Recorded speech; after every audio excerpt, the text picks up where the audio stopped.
ইসলামী নামধারী বাতিলের সাথে আপোষ করে ইসলামের কাজ করা যাবে কি? আপোষ এক জিনিস, আর কখনো কূটনৈতিক সম্পর্ক ভিন্ন জিনিস। আদর্শিকভাবে কোন বাতিলের সাথে আপোষ করে কখনো হক জিন্দা হয় না। হক জিন্দা হয় হক তরিকায়, বাতিল তরিকা কখনো হক জিন্দা হয় না। পেশাব দিয়ে সারাদিন ধুইলেও কাপড় কখনো পাক হবে না, আরো নাপাক হবে। একইভাবে যতই আপনি বাতিলের সাথে আপোষ করে দিন জিন্দা করতে চান, দিন জিন্দা হবে না, আরো বেশি লস হবে। তবে কূটনৈতিক সম্পর্ক সাময়িকভাবে সেটা বৈধ আছে। যেমন আল্লাহ রাসূল সাল্লাল্লাহু আলাইহি ওয়াসাল্লাম কখনো কূটনৈতিক সম্পর্ক করেছেন বিভিন্ন কাফের গোষ্ঠীর সাথেও। আদর্শিক না, আদর্শ ভিন্ন জিনিস, কূটনৈতিক ভিন্ন জিনিস। আফগানিস্তানের এখন কূটনৈতিক সম্পর্ক আছে চায়নার সাথে। তবে এর মানে এটা না যে আফগানিস্তানের মুসলমানরা এখন চাইনিজ আদর্শ মানে বাম রাজনীতি সমাজতন্ত্র গ্রহণ করে নিয়েছে অথবা কাফের মুশরিকদের এজেন্ডা বাস্তবায়ন শুরু করেছে, তা না। বরং দেশের উন্নয়নের জন্য, বৈদেশিক কিছু চাপ এড়ানোর জন্য আর আমেরিকার রোশনল থেকে কিছু সাইডে নিজেদেরকে সেফ রাখার জন্য সাময়িক কূটনৈতিক সম্পর্ক করেছে।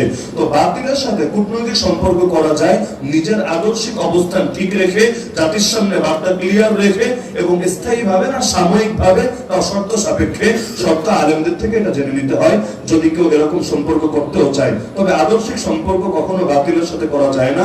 এতে লোক আমরা কমে গেলে সমস্যা নাই। মনে করেন বাতিল বাদ দিলে আমরা সংখ্যায় কমে যাব না? আসলে তো কমে যাব। বেদাতি তেদাতি শিয়া খারেজি রাফিজি যা আছে সবগুলোর মিলালে তো সংখ্যা বেড়ে যাবে, আমাদের সংখ্যা বেশি লাগবে না। সংখ্যার সঙ্গে রবের ওয়াদা না, হকের সঙ্গে রবের ওয়াদা। তো কাদিয়ানি মিলালে আমাদের সংখ্যা একটু বাড়বে, শিয়া মিলালে আর একটু বাড়বে, আরো যত ভণ্ডটন্ড আছে মিলালে আরো বাড়বে। মিলানো লাগবে না। আমরা 313 থাকলেও রবের নুসরত আসমান থেকে নেমে আসবে। আরেকটা প্রশ্ন করেছে, মহিলাদের ইমামতি জায়েজ কি? না, মহিলাদের ইমামতি জায়েজ না। আল্লাহ তাআলা মহিলাদেরকে নেতৃত্ব দেন নাই, না নামাজের না অন্য জায়গা।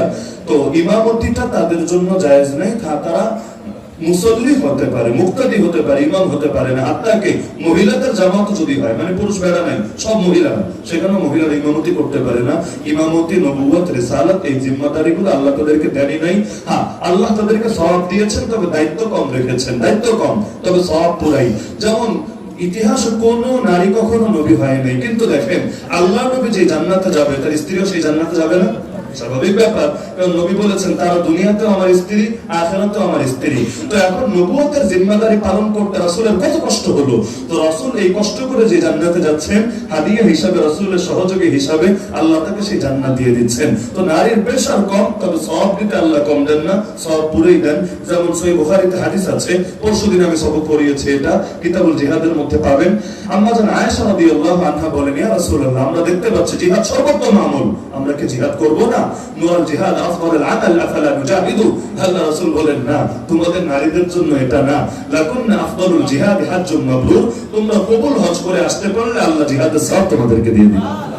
তাহলে আল্লাহ তাদেরকে সব জিম্মাদারি দেন নাই, তবে সওয়াব দিতে আল্লাহ কম দেন নাই, সওয়াব আল্লাহ পুরোপুরি দিয়েছেন। তো নারীরা ইমামতি করলে নামাজ হবে না। আল্লাহ সবাইকে বোঝার তৌফিক দান করুন, আমিন। ওয়া আখিরু দাওয়ানা আলহামদুলিল্লাহি রাব্বিল আলামিন।